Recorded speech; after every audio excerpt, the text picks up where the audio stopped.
across the face of the 6-yard box, and Anthony Gordon couldn't miss. Yeah, it was a knockout goal for Anthony Gordon and Newcastle last night, opening the scoring live on talkSPORT. And Katie is back with us for some more. Katie. Exactly. After Anthony Gordon is in such good form at the moment, becoming the first Newcastle player to score 3 Champions League goals in a row now, after scoring last night in their win over Benfica. We're thinking he's bang in form in the right time, a World Cup year coming up, and it's got us thinking, is he the front runner for England in that left wing position, Gabby?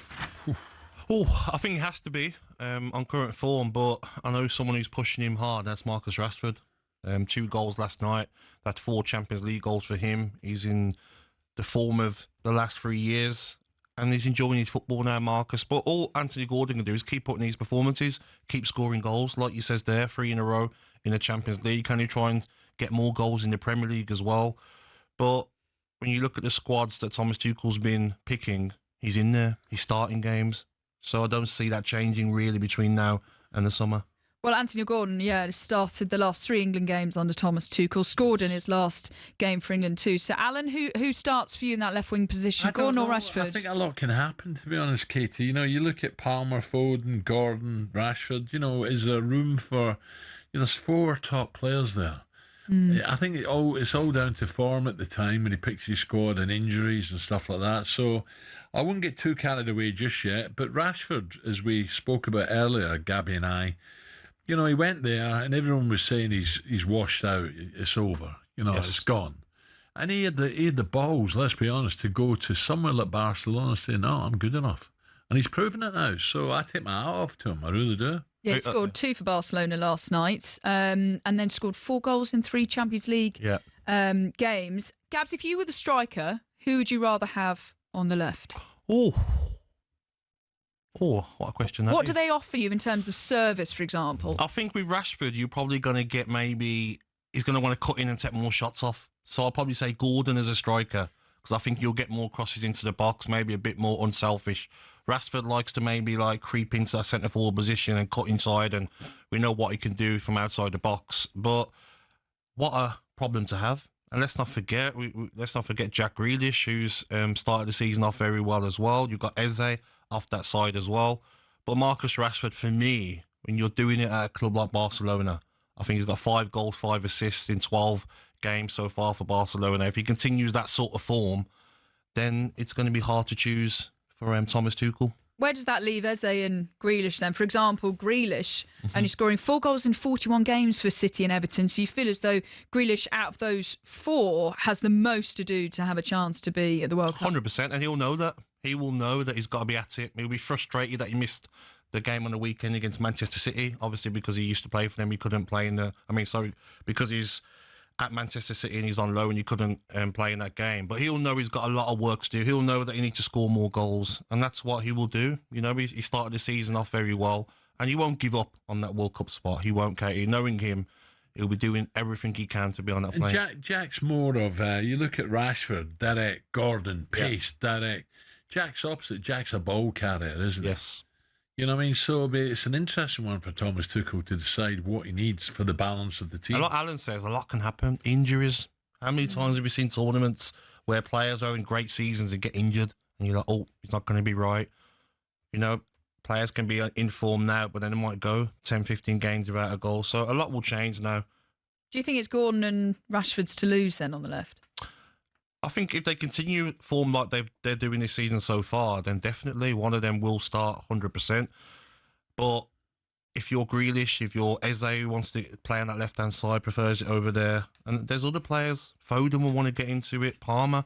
Last tournament, we were all moaning about why is Gareth Southgate playing Foden on the left? It wasn't working. But at least now we look at Thomas Tuchel will play a proper left winger on that Palmer's side. got to play somewhere. Yeah. Where? If he's fit, I don't care. He's got to play because he creates. He's brilliant. He can score goals. I think Palmer's got to play. But where though? Because you've got Saka out on the right. What you're going to Rodgers or Bellingham as a 10. Bellingham potentially coming in the next international break, and then I think that Thomas Tuchel is going to have to leave a big name out. It's just who it's going to be, whether it's going to be Phil Foden. I know. It's going to be, Jack Grealish going to be potentially left at home, Gabs. There's going to be a big name left at home. It's going to be difficult for him as well because Madueke, he will be back as well. So you say Madueke and Saka will be on that right-hand side. Does Bowen make it either? How West Ham are playing at the moment and this season, will that affect Bowen's chances of going to the tournament? So a lot of decisions. Yeah. We'll talk about Danny Welbeck, weren't we, on Monday? Danny Welbeck's in great form. Would he go? No.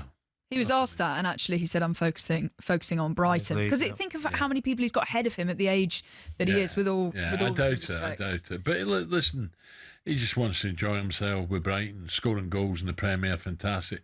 If he gets a game, international call-up, it's brilliant. It's a massive bonus, but I don't think it'd be dreaming of the World Cup. I really don't. I mean, if one of those 4 players we've spoken about is through on goal in a World Cup semi-final, who would you want it to be? Saying Rashford, Gordon, Grealish, or let's say Eze?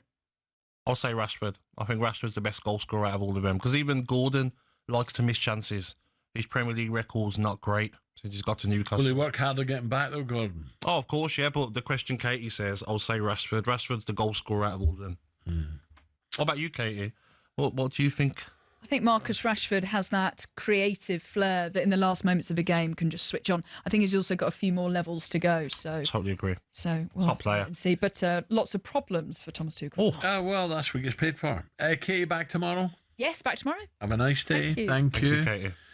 Okay, let's go. 03717 223344. Do you think Anthony Gordon is one of the best English players right now, or is he too wasteful? Gabby touched on that there. We want to hear from you on that. Coming up, we're joined by one of Britain's top sportsmen right now, undisputed UFC. The heavyweight world champion, Tom Aspinall, is with us next. 03717 223344. That's the number we want you to call. And that's what Andrew, a Newcastle fan, has done. Good morning, Andrew. Good morning, Hi. Andrew. Morning, lads. How are you? Good, Andrew. wow. Good, mate. I've just, I just want to pick up. If he's playing like he played last night, then he'd be on the plane and he'd be starting for us. But it was just earlier on a call I said that he was the most consistent player to play out there, which I would disagree with, to be honest. Yeah. You've just got to look at the Brighton game. He'd be absolutely phenomenal for a game. Like, I love having him in the squad, but he will go missing for 2 or 3 games. And it was just in terms of other players mentioned, like playing on that side. Like, I know Marcus Rashford's come into a bit of form, but I think everyone's forgetting the last 3, maybe 4 years. He's been an absolute passenger in whatever team he's played in. Like, there's no doubt that he's got a little bit of quality. But in terms of off the ball, his arrogance, like, he's got this entitlement where he thinks he's a world-class player. He shows glimpses of it. But for me, he wouldn't be one of the options on the left-hand side. He might make the play in as a second-choice striker. But forget what's happened in the past. You have to judge him on this season. That's what the manager's doing. And 5 goals, 5 assists in 12 games. Surely he deserves to be up there. I think what Andrew's saying is, can you trust him? Yeah, but you've got to look at the team he's playing in as well. He's playing in the Barcelona side. Like, he's done it in the Champions League, but he's playing in the Barcelona side. They're an elite side. Like, don't get us wrong, I'd probably go over there and score goals. Andrew, we'll see, mate. Andrew, listen, I think I love his pace and I love his work rate. I really do. Finishing, he can polish his finishing up. There's no doubt about it. But he's got to have a big chance of being part of that squad. Watching him yesterday, 5:45 kickoff, I thought he was outstanding. Won the penalty. First goal, standing still, bang into the corner. Second goal as well, took it early. Keeper had no chance. I don't think you can say that Marcus Rashford shouldn't be on the plane to go to the World Cup. And forget about what's happened before. Forget about, it didn't work at Manchester United in the end. Judge him on what he's doing now. And not everyone can go to Barcelona. The pressure on him to sign for Barcelona and perform. A lot of people didn't want him to. A lot of people coming out still. Paul Scholes has come out and says he's not happy for him because of how he left Manchester United. It's like, let it go. Marcus Rashford is playing some outstanding football. He's got a smile on his face and he'll be a big star in the World Cup. Right, still to come on breakfast. Superstar Breakfast preview on talkSPORT with Benchmarks Kitchens and Joinery. Get trade prices on kitchens to suit all styles and budgets at Benchmarks.